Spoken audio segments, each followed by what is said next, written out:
bulan lagi. Dan cukup lama kami ada hubungan, ya 5 tahun lah, 5 tahun kami ada hubungan. Tapi saat itu kita berakhir, dan ya 5 tahun pasti cukup lama ya. Kalau kita tanam mungkin udah berbunga, udah banyak, udah lebat gitu ya bunganya. Dan ya tidak mudah sih, tapi juga harus percaya juga bahwa Tuhan akan bekerja jauh lebih lagi. Nah, di waktu itu hati mana yang enggak gitu ya Kak. Cuman satu hal yang saya banggakan gitu ya, saya nggak lemah seperti wanita-wanita yang lain. Ketika bukan diputuskan ceritanya ya, ketika putus mereka langsung ambil pelarian hal-hal lain gitu kan. Bisa aja pergi ke pub, bisa aja pergi ke karaoke, bisa aja jalan sama lelaki yang lebih ini lagi kan. Ya udahlah sekalian kayak gitu ya kan. Udah putus, hilang pengharapan semuanya, kita udah planning gitu ya. Nanti tahun ini kita udah sampai yang kayak gitu ya kan. Cuman jadinya mungkin orang pacaran 3 bulan aja pelariannya yang luar biasa ya kan, apalagi yang kayak gini 5 tahun udah planning itu. Tapi puji Tuhan waktu itu ya pasti sesak, tapi ya saya memang nggak sampai keluarin air mata ya sama dia ya. Tapi ini nyeseknya itu pasti ada. Cuman waktu itu kejadiannya saya tahu ya memang saya yang minta putus waktu itu, dan hanya karena hal kecil. Cuman setelah beberapa bulan kita putus, dia udah ada pengganti gitu kan, udah ada cewek lain. Di situ saya yang kesalnya gitu kan. Saya masih ya nggak munafik lah ya, masih berpikir kita pasti balikan lagi.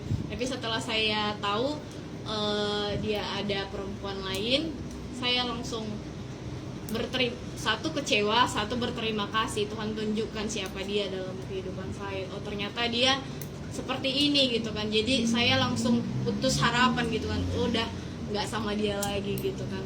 Dari saat itu kecewa pasti ya, cuman yang saya banggakan saya terima kekuatan daripada Tuhan. Tuhan langsung yang kasih saya kesibukan untuk hal-hal gereja, untuk Tuhan. Jadi tidak ada waktu untuk bersendirian memikirkan hal-hal itu. Ya pasti di sela-sela kegiatan kita pasti otomatis terpikir. Cuman itu waktu itu di ujung bulan 12 memang berat gitu kan, apalagi mau persiapan pranatal kita, ditambah lagi masalah yang kayak gini, ditambah lagi dari keluarga gitu kan. Saya bersyukurnya, saya bangganya orang-orang bilang kayak nggak ada masalah apa-apa gitu kan. Jadi kalau hidup di dalam Tuhan itu sangat luar biasa gitu kan. Kita ketika terima kekuatan daripada Tuhan, masalah kita itu enggak jadi kesedihan bagi kita, tapi jadi satu langkah untuk kita maju lagi, melihat hal-hal yang lebih luar biasa lagi bersama dengan Tuhan.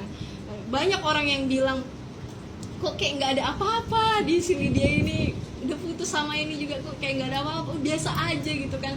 Boleh tampil pranatal, boleh ikut ini activity segala macam gitu, nggak ada waktu untuk galau-galau apa segala macam. Mungkin status kadang ada lah, pernah kan, gimana pun kedagingan saya pasti ada, kegalauan saya pasti ada. Tapi yang paling saya bersyukur, yang paling saya banggakan, Tuhan kasih saya kekuatan untuk saya jadi wanita yang kuat, nggak lemah, nggak nunjukin saya galau, saya putus sama pacar saya gitu ya. Tapi saya tunjukkan saya mau, ya itu bersyukurnya Tuhan mau bekerja luar biasa dalam hidup saya. Nggak Tuhan kasih saya untuk lama-lama down gitu kan, tapi Tuhan terus angkat saya. Dan saya percaya setiap kita di tempat ini punya level masalah masing-masing ya. Jadi Tuhan nggak pernah kasih, percaya aja deh, Tuhan nggak pernah kasih sesuatu perkara, pergumulan, masalah itu di luar batas kemampuan kita. Udah Tuhan atur itu semuanya. Jadi mungkin kamu yang lagi dalam pergumulan hari ini, jangan mau kalah sama masalah itu. Tuhan mau kasih hal yang jauh lebih besar lagi. Jadi kalau SD itu dikasih soalannya soal SD aja, nggak mungkin soal SMA dikasih ke anak SD kan. Jadi hari ini kamu dapat masalah ini, jangan jangan mau khawatir, jangan mau down, pasti ada jalan keluarnya, pasti ada jawabannya, pasti ada solusinya. Di mana, kemana, itu yang jadi persoalan kan. Kadang-kadang kita keluar, kadang-kadang kita lari dari panggilan Tuhan. Hanya satu jawabannya, hanya Yesus datang. Ikut perkumpulan ibadah, jangan jauh-jauh dari perkumpulan ibadah, jangan jauh-jauh dari CGS, doa. Itu yang menjadi kekuatan. Amin. Amin. Amin. Berikan tepuk tangan. Kita semua di sini adalah orang-orang yang kuat, orang-orang yang hebat, orang-orang yang Tuhan memakai dengan luar biasa. Amin. Amin. Amin.